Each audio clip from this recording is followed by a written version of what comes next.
जहां किताबें बोलती हैं और कहानियां जिंदा हो जाती हैं। नमस्कार। तो चलिए आज हम नॉर्मन विंसेंट पील की किताब जोश से ही सारा फर्क पड़ता है कि दुनिया में चलते हैं और उन आइडियाज को समझते हैं जो सच में जिंदगी बदल सकते हैं। आइए शुरू करते हैं। ये किताब शुरू होती है एक बहुत ही कामयाब एग्जीक्यूटिव की कहानी से।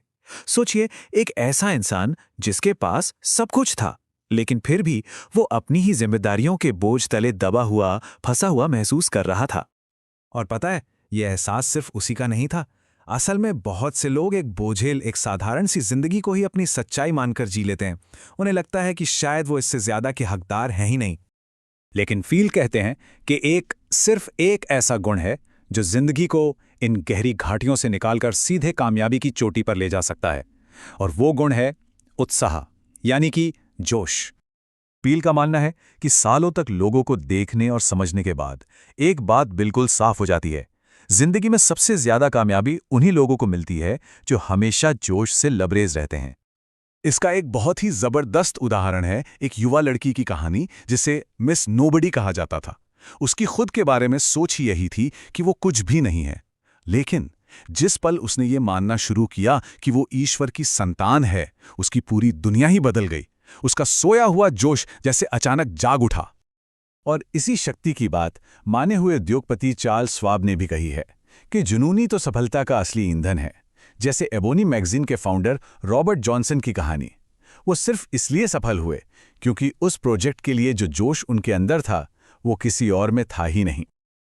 तो अब सबसे बड़ा सवाल ये उठता है कि अगर किसी में ये जोश है ही नहीं तो क्या करें? क्या इसे पैदा किया जा सकता है? पील के हिसाब से जवाब है हाँ, बिल्कुल, और इसके कुछ तरीके भी हैं। देखिए, पील इस पुरानी सोच को बिल्कुल नहीं मानते कि जोश या तो किसी में होता है या नहीं होता। वो इस बात पर जोर देते हैं कि जोश को पैदा किया जा सकता है, और इसके लिए वो एक बहुत ही शक्तिशाली तकनीक के बारे में बताते हैं जिसे वो कहते हैं जैसे नियम या द एज इफ प्रिंसिपल। इसके 3 बहुत ही आसान से कदम हैं। सबसे पहले ये तय करें कि कौन सा गुण हासिल करना है। दूसरा, ऐसे काम करें, ऐसे बर्ताव करें जैसे वो गुण पहले से ही अंदर मौजूद है। और तीसरा, इस बात पर मजबूती से यकीन करें कि ये बदलाव हो रहा है। जानते हैं, इसी तरीके ने बेसबॉल खिलाड़ी फ्रैंक बेटगर को एक टॉप परफॉर्मर बना दिया था, जिन्हें कभी जोश की कमी के लिए टीम से निकाल दिया गया था।